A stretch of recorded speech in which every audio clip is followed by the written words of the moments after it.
എല്ലാവർക്കും നമസ്കാരം. IBPS നിന്നും പുതിയ റിക്രൂട്ട്മെന്റ് നോട്ടിഫിക്കേഷൻ വന്നിരിക്കുകയാണ്. നമുക്ക് വന്നിരിക്കുന്ന നോട്ടിഫിക്കേഷന്റെ കംപ്ലീറ്റ് ഡീറ്റെയിൽസ് നോക്കാം. ഡെപ്യൂട്ടി മാനേജർ തസ്തികയിലേക്കാണ് റിക്രൂട്ട്മെന്റ് വിളിച്ചിരിക്കുന്നത്.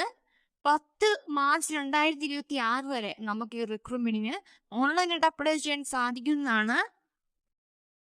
എക്സാമിനേഷൻ ഡേറ്റ് പറഞ്ഞിരിക്കുന്നത് മാർച്ച് അല്ലെങ്കിൽ ഏപ്രിൽ 2026 ഇതിന് എക്സാമിനേഷൻ നടക്കുമെന്നാണ് പറഞ്ഞിരിക്കുന്നത്. നമുക്ക് പോസ്റ്റും അതിന്റെ ക്വാളിഫിക്കേഷൻ ഡീറ്റെയിൽസും ഏജ് ലിമിറ്റ് തുടങ്ങിയ കാര്യങ്ങൾ 1 by 1 ആയിട്ട് നോക്കാം. കൊടുത്തിട്ടുള്ള post deputy manager application developer ആണ്. 23 വയസ്സ് മുതൽ 30 വയസ്സ് വരെയാണ് ഏജ് ലിമിറ്റ് പറഞ്ഞിരിക്കുന്നത്. BTech computer science, artificial intelligence, data science, machine learning അല്ലെങ്കിൽ MCA അല്ലെങ്കിൽ MSc കമ്പ്യൂട്ടർ സയൻസ് അല്ലെങ്കിൽ ഇക്വലന്റ് ഉള്ളവർക്ക് അപ്ലൈ ചെയ്യാൻ സാധിക്കുന്നതാണ്. 3 വർഷത്തെ എക്സ്പീരിയൻസ് ചോദിക്കുന്നുണ്ട്.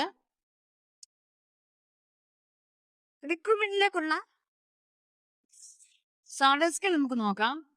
44,900 ബേസിക് സാലറി, മാസം സാലറി 90,100 രൂപ മാസം സാലറി ആയിട്ട് ലഭിക്കുന്നതാണ്. ഇത് കൂടാതെ ആനുവൽ CTC പറഞ്ഞിരിക്കുന്നത് 17.15 ലക്ഷം രൂപയാണ് വർഷം നമുക്ക് ആനുവൽ CTC ആയിട്ട് പറഞ്ഞിരിക്കുന്നത്. സോ അപ്ലൈ ചെയ്യാൻ ആഗ്രഹിക്കുന്നവർ അപ്ലൈ ചെയ്യുക.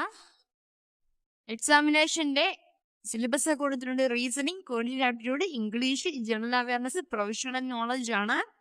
200 ക്വസ്റ്റ്യൻസ് ഉണ്ടാവും. 250 മാർക്കാണ്. 150 മിനിറ്റ് ആണ്. ഇംഗ്ലീഷ് ആയിരിക്കും ക്വസ്റ്റ്യൻസ് എന്ന് പറഞ്ഞിട്ടുണ്ട്. സോ നോട്ടിഫിക്കേഷൻ ഡൗൺലോഡ് ചെയ്യാൻ ലിങ്ക് ഡിസ്ക്രിപ്ഷൻ ബോക്സിൽ കൊടുത്തേക്കാം. നോട്ടിഫിക്കേഷൻ വായിച്ച് നോക്കിയതിനു ശേഷം അപ്ലൈ ചെയ്യാൻ ആഗ്രഹിക്കുന്നവർ അപ്ലൈ ചെയ്യുക.